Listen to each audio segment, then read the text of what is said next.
All right, we're going to call this meeting to order, time being 1:30. We'll quickly do a roll call, and then we'll get into the item 2, the election of chair and vice chair. Councillor Campbell. Here. Councillor Carlson. Here. Councillor Palladino. Present. Acting Mayor Schmidt-Rempel. Here. Also in attendance, Councillor Middleton Hope. Thank you for joining us. Several members of administration, and one of the presenters is also online for us. So we're moving right into item number 2. We're going to do the election of chair and vice chair. We'll start with the election of chairman. Do we, any nominations for the election of chair?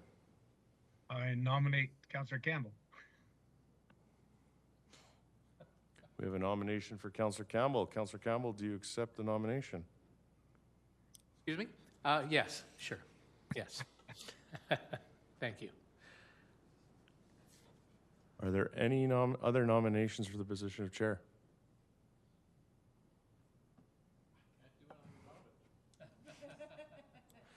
All right, hearing none, nominations will cease, and we will declare Councillor Campbell the elected chairman by acclamation. Do you want me to continue with the vice chair, and then we'll move it over to you? Sure. Excellent. We'll now move into the election of vice chair. Any nominations for a position of vice chair? Okay, I'll nominate Councillor Schmidt-Rempel. I move the nomination cease. Nomination was accepted. Nominations have been moved to cease. Seeing no objections, by acclamation, Acting Mayor Schmidt-Rempel, you are the Vice Chair of Cultural and Social SPC. Excellent. All right. We'll do the acknowledgement statement. The City of Lethbridge acknowledges that we are gathered on the lands of the Blackfoot people of the Canadian Plains and pays respect to the Blackfoot people, past, present, and future, while recognizing and respecting their cultural heritage, beliefs, and relationships to the land. The City of Lethbridge is also home to the Métis Nation of Alberta Region 3.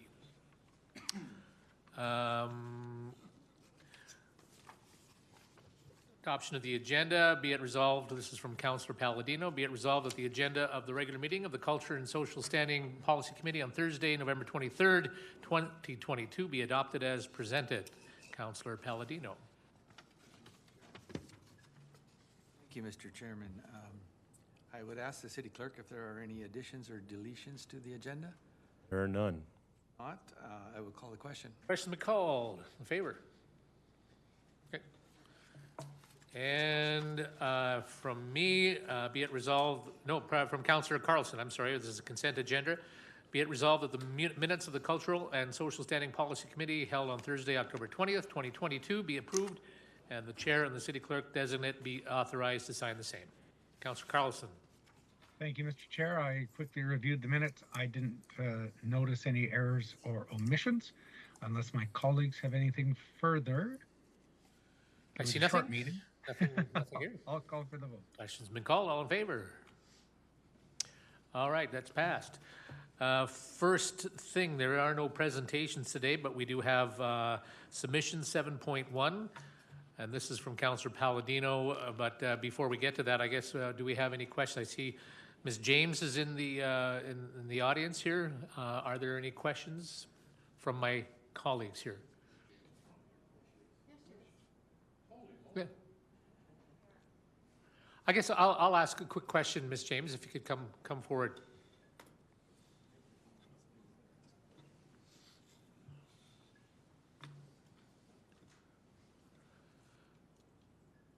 Just, I guess, basically the question is, how successful has this been for the organization, and what's been the response?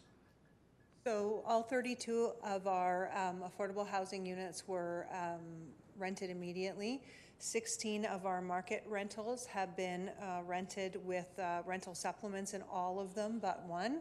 So we're renting 75% of the complex out at this point at all but one affordable rates. So I would determine that to be fairly successful. Yeah, we're hoping. We've got 3 other clients who currently have applications in, so we hope to have them in before Christmas. So we're hoping to have those last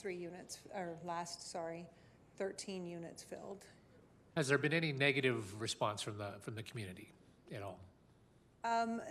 you know, our market rents are higher than we'd like them to be. Ideally, we'd like that entire complex to be an affordable complex, but unfortunately, due to some operating cost barriers such as property taxes, we are unable to drop those rents any further at this point. So thankfully, the provincial government has stepped in and designated some rent supplement dollars specific to that program. Councilor Palladino.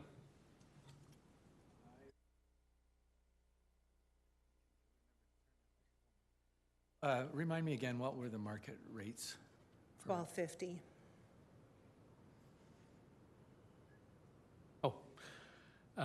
Councilor Middleton Hope. Thanks. Ms. James, in regards to a number of the applications for this particular facility came from within your inventory, is that correct? So we did, a lot of our senior clients that are currently housed at Helmrest, we did offer them the property first. Okay. With some transfers as we're looking at some opportunities with Helmrest coming forward. So that was the first one, and then the rest came through community. So has that been successful, that approach to offer the transition from an existing facility into the new facility? Yes, because the rents, the requirement on the rent due to the CMHC grant is it's actually priced below rent geared to income rates. So the seniors that were living in Helmrest Manor were paying closer to $600 a month rent, and now they're paying $520 due to that. So they're actually paying less than 30% of their rent at this point due to the CMHC grant. That's certainly helpful. So it's created, it's developed capacity for you in other locations that I think you'd probably anticipated. How has that worked itself out? Have you brought in new people into the system? Or have you just reallocated those positions to existing clients? How has that worked for you?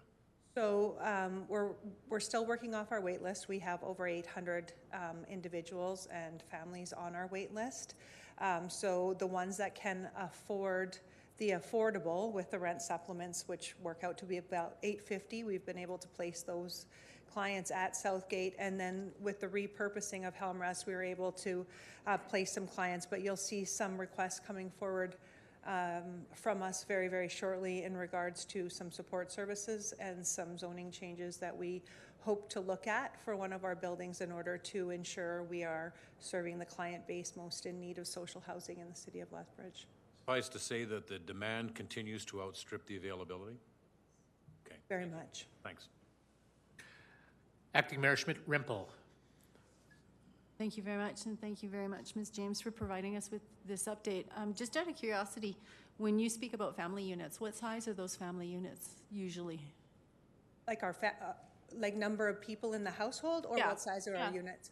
Oh, they average. We have, I'd have to pull a wait list for you to give you exact data, and I could forward that to you. Yeah. But we have families as small as, you know, a single parent with one child, which is, you know, quite a few on the wait list. But we have families as big as, you know, eight children. Right. A lot of our new Canadians are requiring larger units. Thank you. Any other questions? I see none. Thank you, Ms. James. Appreciate you coming down. I have a resolution from Councillor Palladino. Be it resolved that the Cultural and Social Standing Policy Committee receive this report as information. Councillor Palladino. There are no further questions. I will call the question. There's no other questions. I'll call for the vote. Question's been called. All in favor? Well, that passes. Next, we have a submission from Travis Grindle, Recreation Services Manager, about the indoor court multipurpose space audit and analysis. And I understand Steve Salwata is online from RC Strategies. Welcome. Welcome, everybody. Questions? Do we have questions for any of the presenters here today? Or any of the people who made the presentation? Councillor Middleton Hope. That's what you get for not having me on the committee. Very interesting presentation. interesting data that was contained within the report. And I have a kind of a keen interest in this area, but so to start, one of the questions that I have in regards to our joint use agreement, we have joint use agreements, I understand. I guess this would be to Mr. Grindle. We have joint use agreements with a number of different, well, with both school boards, correct? We have 31, if I recall correctly, we have 31 schools that are actually part of our inventory. Through the chair to Councillor Middleton Hope, it's more than that. Okay. And in terms of speaking to how the inventory is managed, I would maybe ask for Steve's input on that. Okay, sure. And perhaps you could address the YWCA, U of L, Lethbridge College, LSCO, and so forth. Sure, and good afternoon through the chair. The inventory is a little bit variable, but there is over 30 schools that are part of the inventory, but variable availability through the different schools. There are parameters set forth in the joint use agreement. But in terms of the supply and when the hours are available at the different schools, that does fluctuate, and the city and the schools have worked collaboratively to figure out creative ways to make sure that schools are available as per their requirements in the joint use agreement, but also recognizing the variability of school needs. In terms of the non-school supply of gymnasiums through the university, the college, and the YMCA, we did look at that through the study as well, and did analysis of the supply, and certainly that's a big part of the supply. However, all of those spaces are used in a number of different ways. So hopefully I answered your question there. Yeah, and in fact, really, with the exception of schools, we have very limited court space, if I can use that term. YWCA, I think, has 4. LSCO has 2. We have the soccer center, and we could just go outside the city a little bit to the Orion Sports Plex as well. But we really have very limited court inventory. Is that not correct? That does not get directly impacted by schools and school use? Travis, I can take this one, and then you can certainly fill in anything that I missed there. Yeah, through the chair, yeah, absolutely. One of the key findings from the study is that really the limitation or the real capacity crunch is with regards to the larger court spaces, the full-size gymnasiums that are in high demand for, regulation size basketball or other types of activities that need the larger court spaces.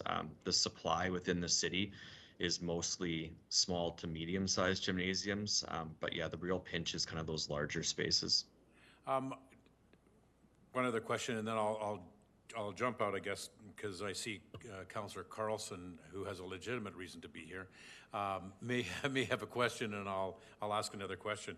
Are there any conditions under which the current court space that we have cannot be used for indoor sports? And what I'm thinking is, you have specifically articulated that soccer is excluded from these court spaces. I don't know whether it's because we have the soccer center, which, by the way, we don't have enough field space there. But I'm thinking of things like ringette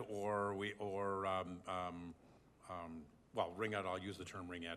I know there's other terms for it now, but as well. Is there a reason why we don't allow those types of activities in the schools? Does it damage the flooring, or is it just simply that because there is another alternative, we use that? Does that make sense? If Councillor Middleton Hope, that is correct. There are guidelines as to what activities can be held in those school gymnasiums. Soccer is one that is very limited. I think floor hockey is another, and it is mainly due to the damage that those activities can cause in those facilities. So where does ringette get to play? Ringette plays in the arenas. Indoor, yes. Indoor, what? Ringette is played mostly in Henderson Ice Centre. No, he's referencing indoor ringette, like floor hockey ringette. Oh, okay. I'll let Apparently Mr. somewhere else. Yeah. I believe, Councillor Middleton Hope, you're referencing the indoor, like on gym floor type ringette with the felt ring and pole that we would Floor play hockey. in. Yeah, exactly. What we used yeah. to call floor hockey. Yeah, so it's left off of the list of sports that in the joint use is not a permissible activity in those spaces. Through, I think, part of the discovery and the work that Steve and his group did, I know that some schools still do allow it, but technically it is not a permissible activity. So from our perspective, when it comes to the city and our booking processes, those sports would not be booked into those spaces in a community capacity. What the schools do during their time and how they monitor that is up to the schools. And again, we have a great working relationship with the joint use and the two school districts that primarily allocate the gym spaces. And it is something that's been highlighted, and they, as you can understand, have to monitor it down to the school level, so it's not something they can easily fix. Specifically to the soccer, there's a little bit of historical piece to that. It does have to do with the soccer center coming through, and nothing, I don't think, the given space provided by the soccer center was to take over the indoor soccer capacities out of the school districts at the time. I think what we've seen and what you referenced is that the soccer center is also seeking more time, and they are ineligible as part of the joint use presently. Okay, I'll step out of the queue. Thank you. Acting Mayor Schmidt-Rempel. Thank you very much, and thank you very much for this report. It was, as Councillor Middleton Hope said at the start, it was quite interesting. To follow up on that, why is the soccer center not eligible for the joint use?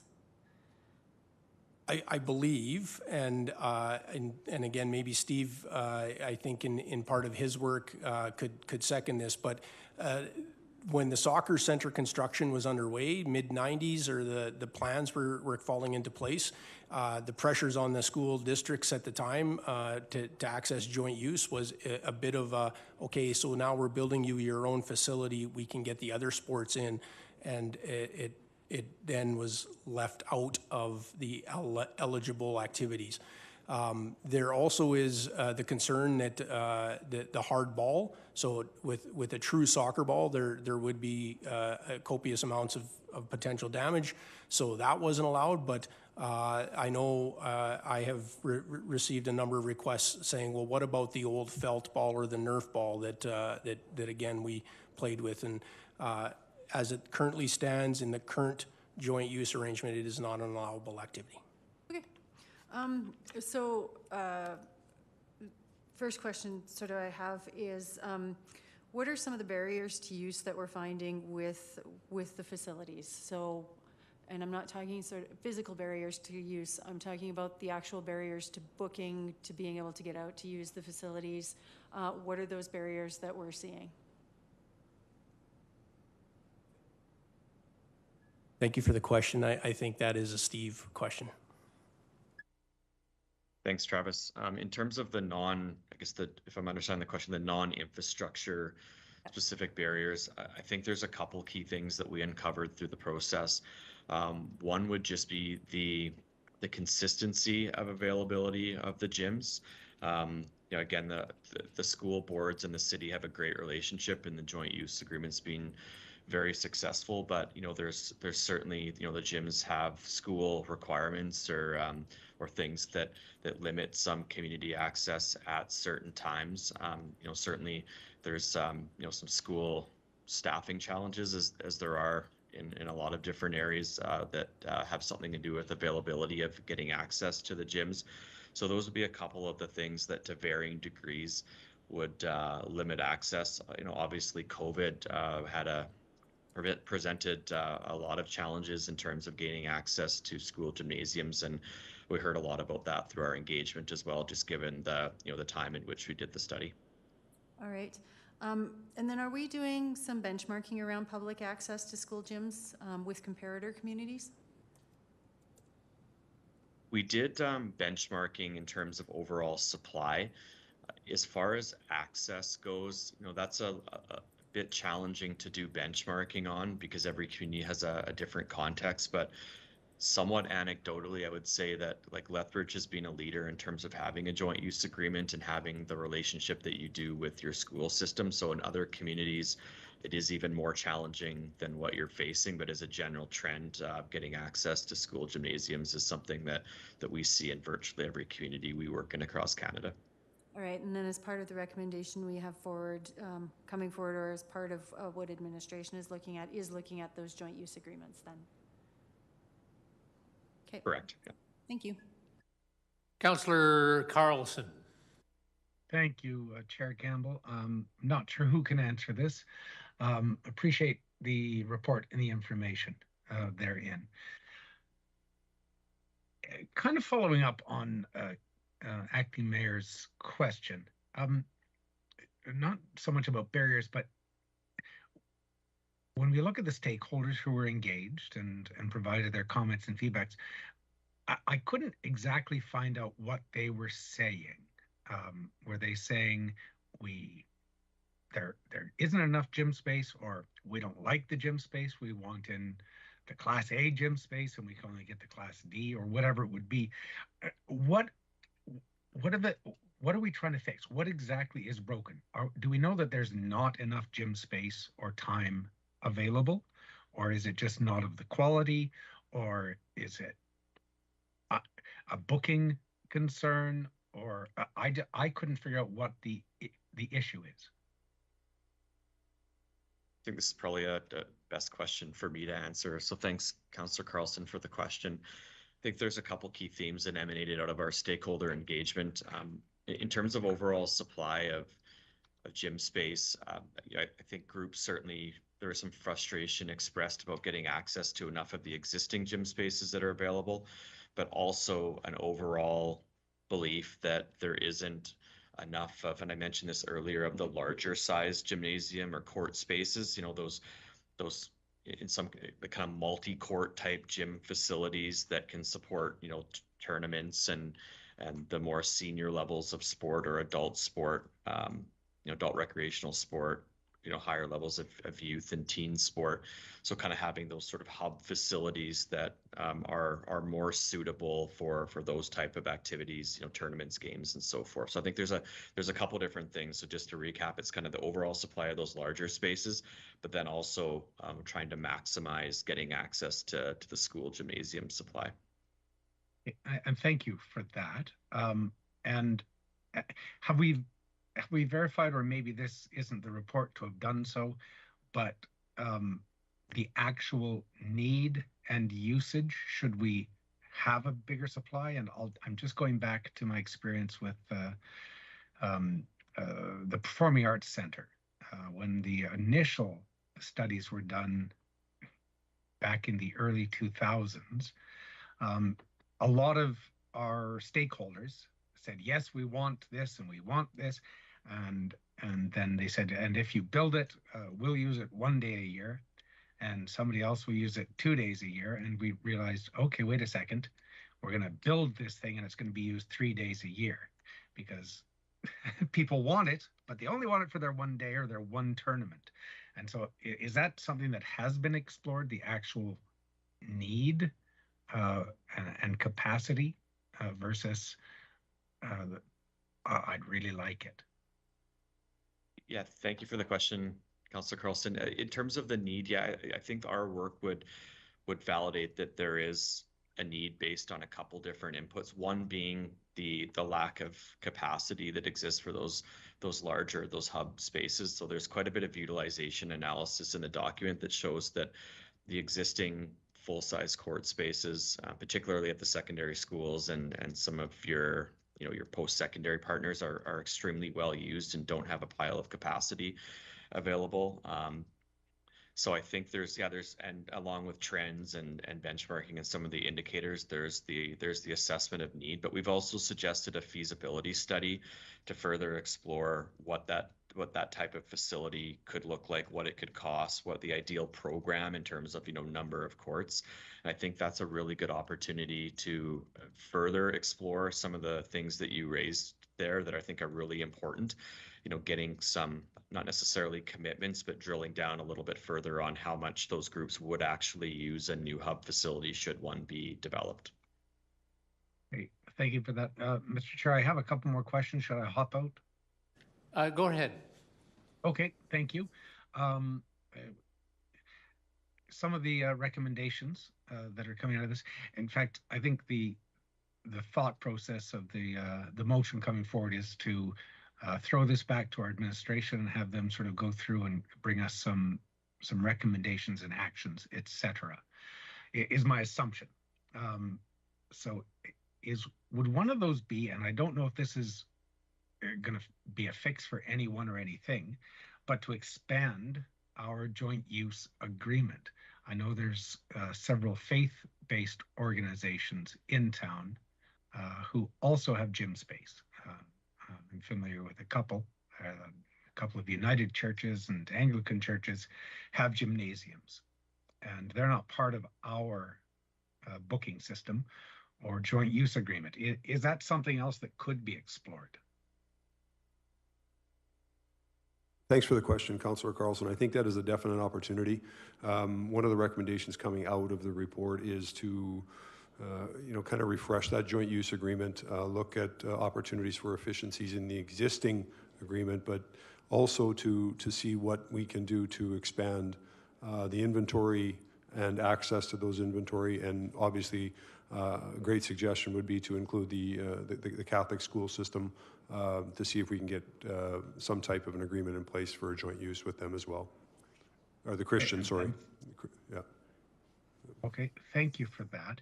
And on the list of the school availability appendix, I think it's Appendix B, if I recall, there were several schools that jumped out at me as zeros. No time available, no. And was that because they don't have gyms, or they just don't make their gym time available? Or I couldn't figure out why some were just zeros. I can take that question, Councillor Carlson. Yeah, there are some schools that don't have gyms that are really suitable for any use, and I think this speaks to the strength of the relationship that the school board and the city have found ways to offset, some of those gyms that if they do exist, they are limited. And some schools don't facilitate any activity. So we kind of looked at every school on somewhat of a case-by-case basis. So there are some kind of, unique situations, I guess would be the best way to put it. But the city and the schools have done a really good job of kind of offsetting some of those situations where they do exist. Okay, so it's basically the gyms are unusable. Is that what I'm hearing? It's not that they don't exist? Okay. Okay, thank you. Thank you, Mr. Chairman. To the legitimate Councillor Middleton Hope. Thank you, Chair. Just a couple of follow-up questions in regard, and perhaps more than questions is comments to see whether or not we're alive to some of the implications. I enjoyed the demographic analysis to determine what kinds of projections we're looking at. One of the things that I think was absent, and I may not, at 11:30 last night, I may not have identified it, but very clearly, our population has changed substantially in the last 20 years. It's going to continue to change over the next 20 years. So as we look at projections, 2026 at a modest rate of 1.71%, which was the average over the last 10 years, will be at almost 115,000, and by 2030, we'll be at 123,000 population. A huge percentage of that is going to be immigrants. What's the number one sport that immigrants want to play when they come to Canada? Soccer. And if we don't make allowances for that, then I think we'll miss the boat. So there's two things here that I noted. One, in the report, you identified a minimum of 4 court spaces. So whether that's a new facility in Legacy that has 4 large court spaces, or we somehow acquire use of existing court spaces. And so I would encourage the following: opening up the booking to accommodate the demands that are truly being made. And although the schools may allow for soccer to be played indoors in some of their gymnasiums, we've made a decision for whatever reason, and I'm not quite sure I know what that decision is, but we've made a decision not to book into those facilities. I think maybe we need to reevaluate that before we get to the stage where we say we need another 4 facilities or a facility that has 4 courts in it. I just certainly make you alive to that. And I think the projections that we can be looking at with the level of immigration that's occurring in this country, the demographics are going to change, and the demand is certainly going to change over the course of the next 8 or 10 years. The last piece is in regards to volleyball, and I understand that there is a movement afoot to create an environment where there would be more courts available for volleyball. Can you speak to that? Well, can you and are you able to? Maybe 2 different things. So I'll put both of those in your court, so to speak. Thank you for the question, Steve. I'll go first maybe, and there's some stuff that you can add. There has been a shift, I think, in the community to look at private opportunities or private facilities. I know of 2 organizations that have secured those the spaces that then allows them to play sometimes in a modified game, but in another instance a full volleyball court. The cost is high.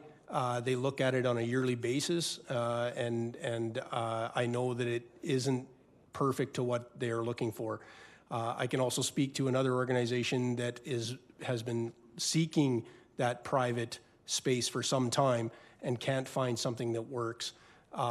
And then the last piece that I would add is I am very familiar with the court allocation or opportunities that exist in a city such as Calgary, where they often have old hangars that have been retrofitted and those manufacturing sites, those types of things. Echo as an example. We don't have those, I think, readily available right now, and maybe in the future, but it would probably have to include private leading the way and go from there. Steve? Nothing to add on the volleyball court discussion there, but just to the mayor's point of gyms and the impact or new Canadian need for gymnasium space. I think that is a really good point. And one of the great things about gymnasium sport is it's probably the most flexible type of recreation and sport amenity that is provided. So we always know that recreation and sport trends and activity preferences are always changing. So obviously there's always a risk of oversupply of anything, but in terms of adding more gymnasium supply, it's a fairly low risk because gymnasiums can be used for a whole variety of different activities. So I think kind of the point in terms of servicing new Canadians or older adults for pickleball or whatever the different trends are, gymnasiums are able to adapt and meet some of those needs. So I just wanted to add that point in there as well. Good, thank you. And last comment, there's a school just off of Scenic Drive and 10th Avenue that has been shuttered by I think it's the Catholic School Board, but we're still using the gym. That is being used, I know, for football. And then we have a new school coming out in Gary Station, so that will add some court space that may be available to us. Is that right? Through the chair to Councillor Milton Hope, yes, that's correct. As schools come online and as council approves upgrades, the gym sizes then increase, and our access is sometimes dependent upon how that progresses. So we do have those.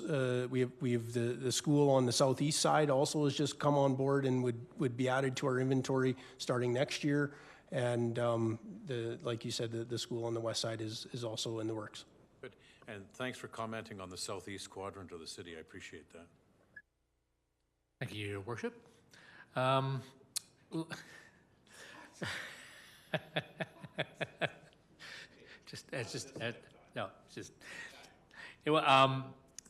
My quick question, you just alluded to it, pickleball. I mean, I know this is looking forward.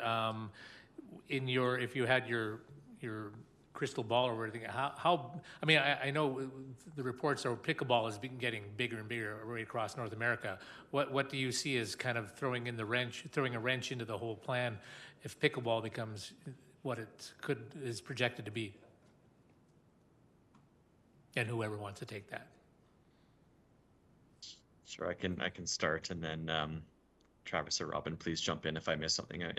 Great question, and pickleball is something that we hear about all over the place now. I mean, every project we work on, and I mean, there's nothing's for certain, but I mean, pickleball's growing rapidly, and all indications are that pickleball is going to continue to be something that has a lot of staying power and continues to grow in popularity as it starts to become. We're seeing some indications of it being picked up by younger residents now, in addition to older adults. So I would suggest or predict, based on the data that we have, that pickleball is something that's going to continue to be an activity that we need to provide more and more infrastructure for, indoor and outdoor. Thank you. Any other? Councillor Carlson, are you up for another question? No, my hand is down. Thank you. Oh, Mr. Harper. Yeah, thank you, Mr. Chairman. Just to further to what Steve had mentioned about pickleball, we are seeing an increase in requests for indoor space for pickleball as well. Obviously, we have the project ongoing for the outdoor courts, but there is a significant increase for requests for indoor space. Tennis is another sport that is continuing to ask for availability of indoor space, because right now I don't believe there is any space indoors for them. So we will continue to monitor that and make plans for that. Thank you. Any further questions from my colleagues? I see nothing. Thank you, Mr. Slawata. I hope I'm saying that right. Thanks for sharing the information, and thanks everyone, Mr. Harper and Mr. Grindle. I have a resolution from Acting Mayor Schmidt-Rempel. Be it resolved that the Cultural and Social Standing Policy Committee recommends that City Council direct administration to review and prioritize the identified recommendations and return to the Cultural and Social Standing Policy Committee with an evaluation and possible appropriate next steps by March 31st, 2023. Acting Mayor Schmidt-Rempel. Thank you very much. And again, thank you very much to both of the submitters on this. If there were no further questions or debate, I will call for the vote. Councillor Carlson. Thank you, Mr. Chairman. Just wondering, through you probably to Mr. Harper, I believe who took the question. It wasn't in the report, but I did mention maybe expanding the joint use agreement with maybe faith-based or another school board, et cetera. Is that something that will be looked at, even though it's not in the report? Thank you for the question, Councillor Carlson. Yes, it will be definitely looked at. We will look at as many options as we can identify to expand our inventory and increase access to gym space. Excellent, thank you. And just one final question I had, only because Mr. Harper just popped up on screen, and I think I see Mr. Gallucci behind him. Are there other solutions like installing court-type flooring into, say, a hockey arena during a period where it's not being used? I'll take a first stab at that, Councillor Carlson. It was an option that was looked at earlier this year. There was significant resources required to not only purchase a floor but swap it in and out. The other thing we looked at too, that there would be a definite impact on the existing facilities, taking usage away from those facilities and moving it to another one. So it was, kind of a saw-off, 6 of one, half dozen the other. But I'll let Mr. Gallucci speak further if he wishes to. I don't, Mr. Gallucci, I don't want to put you on the spot. That'll teach you to sit in camera range. Mr. Gallucci is walking the walk. Thank you, Councillor, through the chair to you. The MX Center did look at purchasing a sport court floor to look at holding different events. At this point in time, though, we've kind of put that on hold, given that there was enough inventory, as Mr. Harper said, within some of the areas, and we're kind of evaluating as we go, and down the road, we are looking at it again, should we need it for larger events that require larger seating attendance. Excellent. Thank you. Thanks for being here. Thank you, Mr. Chair. Oh, Mr. Harper. Sorry, thank you, Chairman Campbell. I just want to clarify a statement I made. When I said it would impact our existing indoor facilities and the usage there, I should have clarified that it was really an impact on our dry floor facilities in the summertime, not necessarily the gymnasiums or through the joint use, but more the dry floor in our arena spaces. Okay, I think that's, oh, Councilor Middleton Hope. So the Civic Center, we've got ice rink in there, but we've got a space that's no longer ice surfaced. Is that a surface that could, or a location, a space that could be used and repurposed for any of the potential sports that we're looking at? I don't know it well enough anymore since the curling has been removed. It is thank you for the question, Councillor Milton Hope. It is a large indoor span space that could be considered in the short term. There are some challenges with that, though. It's not a usable space right now in the fact that all of the fixtures, washrooms, water, everything has been removed. So it'd be a considerable time and considerable resources to put that back into use by public. A thought in terms of additional space and options, but thanks. I think that's all the questions we have. Back to the original motion from Deputy Mayor Schmidt-Rempel. Again, I will say if there are no further questions or debate, I will call for the vote on this. Question's been called. All in favor? Thank you. Next, we have a submission from Jillian Bracken, Community Arts and Cultural Manager, about the utility box wrapping program, and a report from administration. We also have Angie Olson and Jason Drenth here as well, if we have any questions for any of these lovely people. Anyone have, Councillor Carlson. Thank you, Mr. Chairman. And I don't know how I did it, but I closed all the report and information, so I'm just going to fly by the seat of my pants here quickly. If I understood in my reading that some of the recommendations are there, there will still continue a utility box wrapping program. I thought in the global budget of the Public Art Committee, and I think it was $36,000 jumps out at me. I think I remember. So the program is going to continue at an investment of $36,000. Is that what I thought I read? Through the chair, I'll start and then I'll pass it over to Jillian to finish off. This request that came forward actually ended up being much more complicated than first thought, but there are private utilities that are out there that we have confirmed that if a resident wanted to talk to one of those utilities, I'll just use TELUS as an example, they do have an existing program, so they could be contacted through their process. It gets a little more complicated once you get into the other utility boxes in the city. And you are correct that there is the city, through the public art program, there is a utility programs continuing, but I'll let Jillian speak to that more. Thank you. Yes, Councillor Carlson, your memory is correct. From the report, we indicated we have $36,000 of a $135,000 small project budget allocated to continue the public art wrapping program that has really just started as a pilot in recent years. It was a successful pilot, so we're excited to build upon that.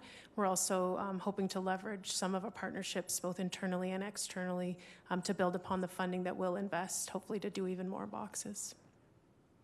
Thank you for that. And just to remind me, you invested $15,000, I believe it was, in the pilot project. And how many boxes did we get wrapped out of that? We were able to wrap 6 boxes.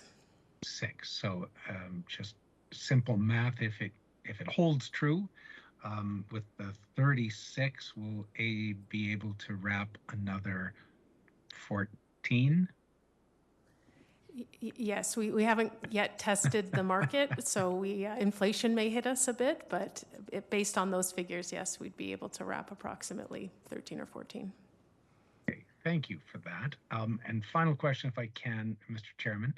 Are there any lessons learned from the pilot project that are going to help going forward? Or did it go exactly as was hoped and planned?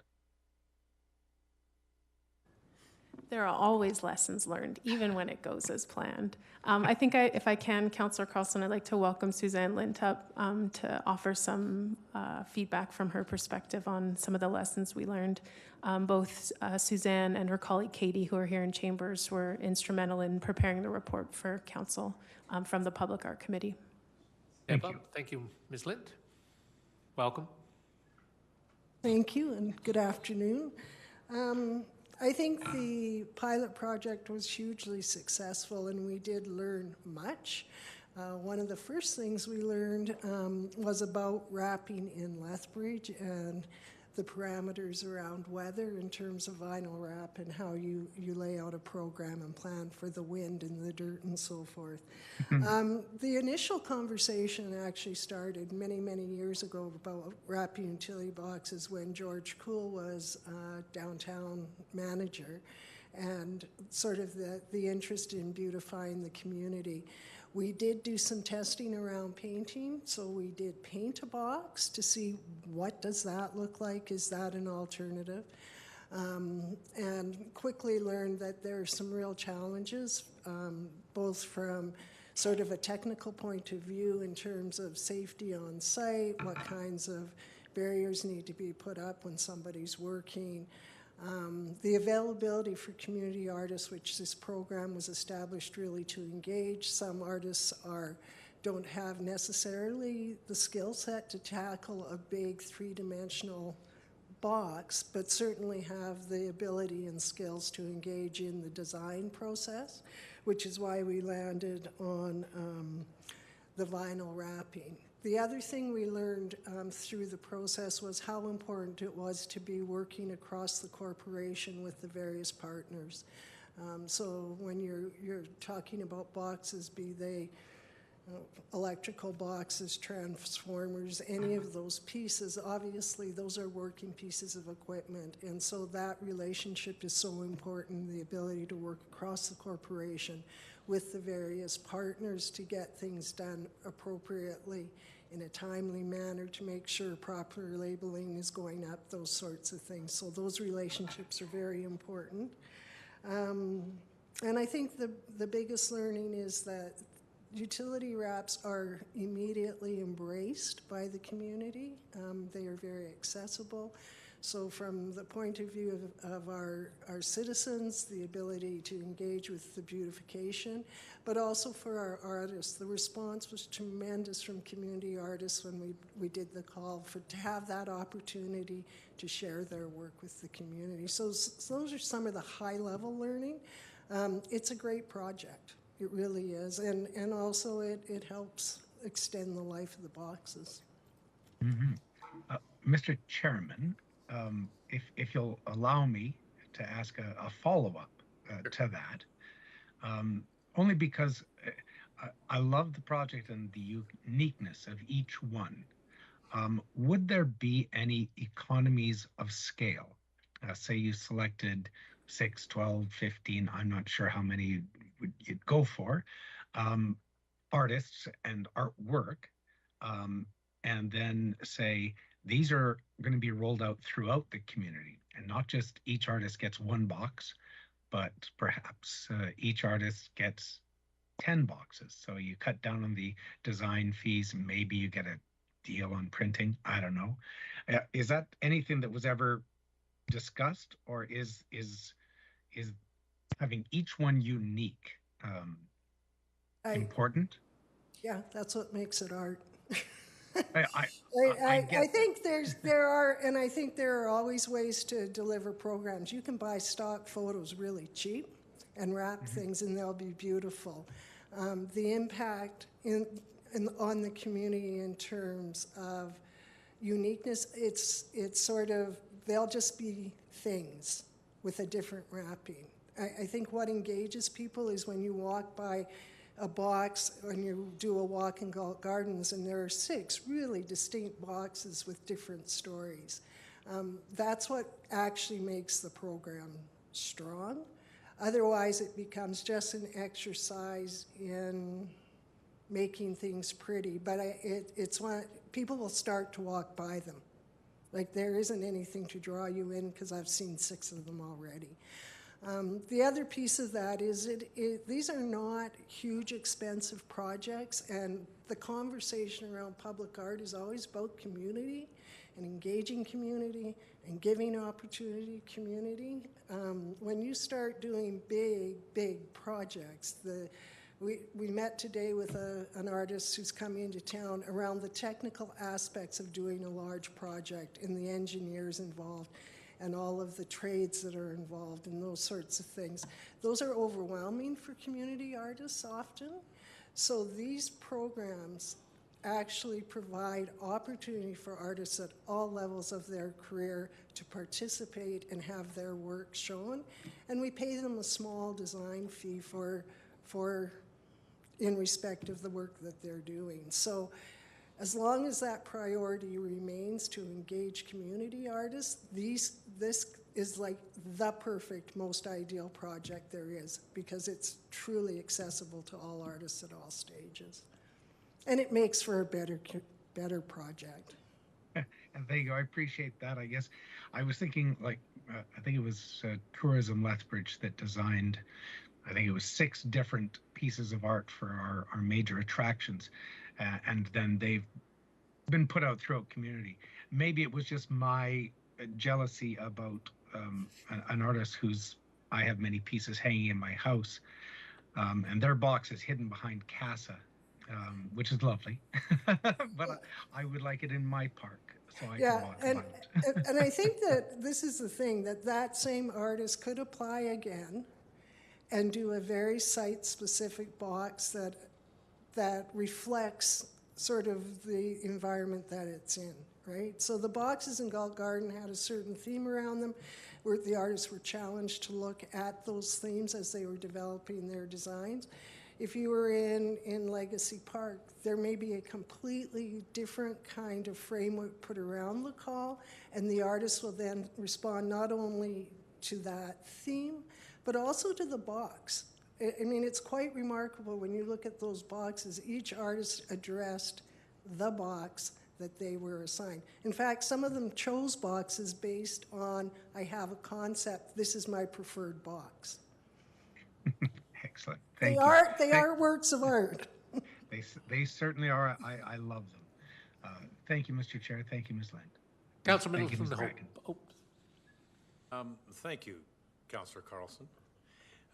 You know, when I envisioned this OBM a year ago, it was to change the profile of what boxes looked like across the city, because we'd experienced some challenges in our homeowners association down in Paradise Canyon with old, dilapidated, rusted boxes. So I think, and I appreciate the efforts that we've gone to. It's gone to a completely different pathway than I'd anticipated, but I think it's a pathway that I think a lot of people will appreciate. I, on the other hand, and you used this language, you said there is, you didn't use utility, but I'm going to add that. There is utility in making these boxes pretty. So I think there is some benefits to being able to provide whether it's a stock model that goes on a number of different utility boxes. Does each one have to be a work of art as opposed to the beautification of that particular piece of utility? And I'll respond as sort of an arts advocate and say that the preference is to make them all unique pieces of art. I think it does strengthen.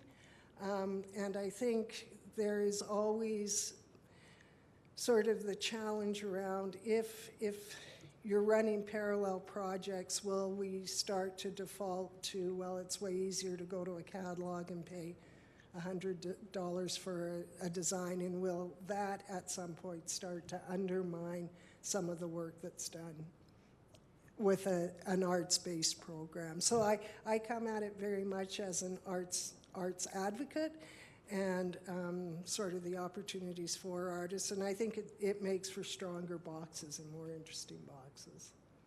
We'll agree to disagree on that, but I certainly appreciate it. But my comment comes at it from just a slightly different perspective.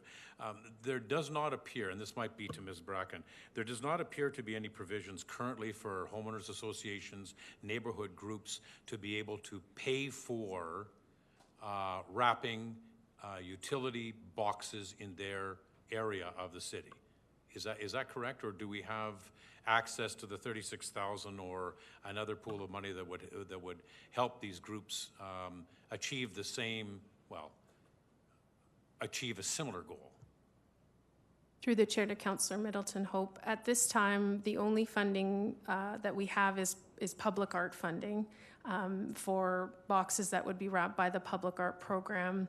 As Suzanne mentioned, for that committee and that program, site specificity is key. It's part of the defining characteristic of public art. So as the program is currently operated, the Public Art Committee selects the locations, the artists respond to those locations. The locations are selected in alignment with the Public Art Master Plan and the values espoused in that document around accessibility, inclusivity, diversity, sustainability. I can't remember all of them off the top of my head. So long answer, no. At present, the community cannot say, I want this box wrapped. That being said, we are open to, and as the Public Art Committee has reported in their response, they're open to the public suggesting locations, and should they align with the mandate of the public art program, they could be considered for wrapping. Wow, a lot more restrictive than it was envisioned to begin with. One last comment is there any interest in exploring sponsorship that may expand to include community control and or funding of some of these neighborhood projects? Thanks for the question. I think I'm going to get Mr. Gallucci to come up to the mic and give you a response about wrapping on a sponsorship direction there. As he explored, that is one of the possibilities in the sponsorship program that we were bringing forward. Okay.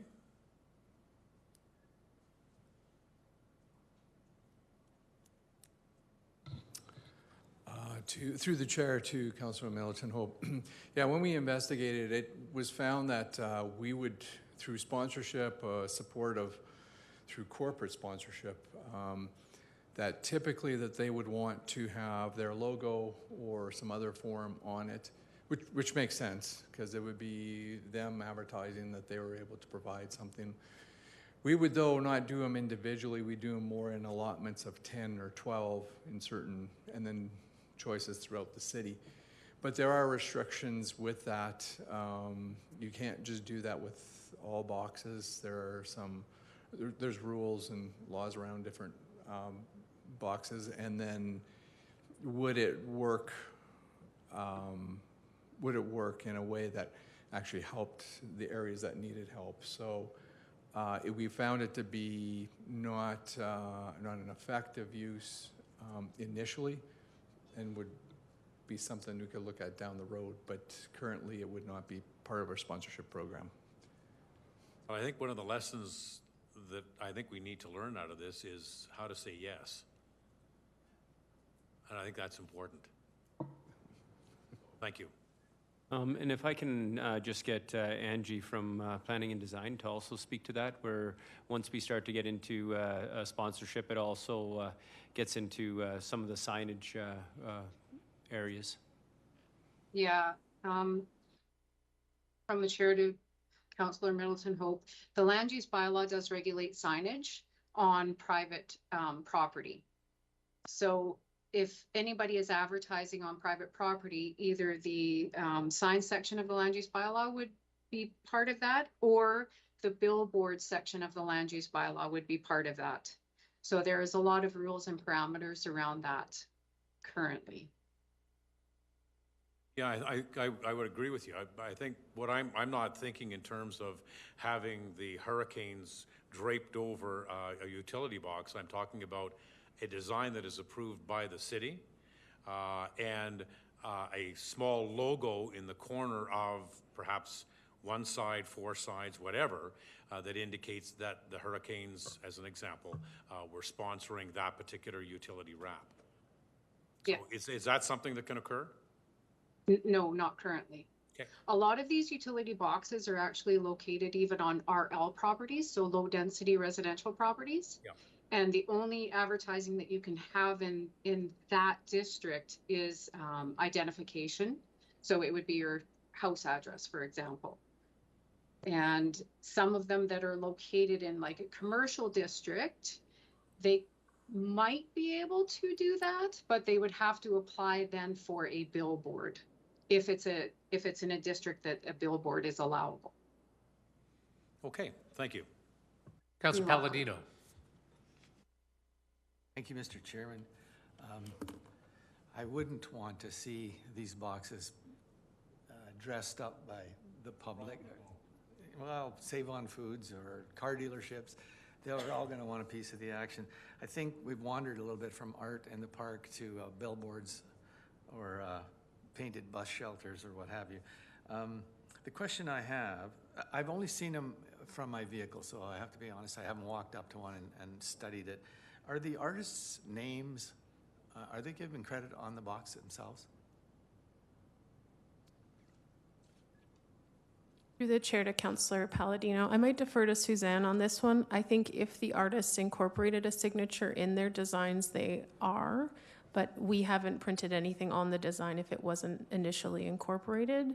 That being said, I know we've talked as part of some of the upgrades to our website and our mapping about putting QR codes on them so someone could scan and then immediately get online information about the artist, but I might defer to Suzanne on that one.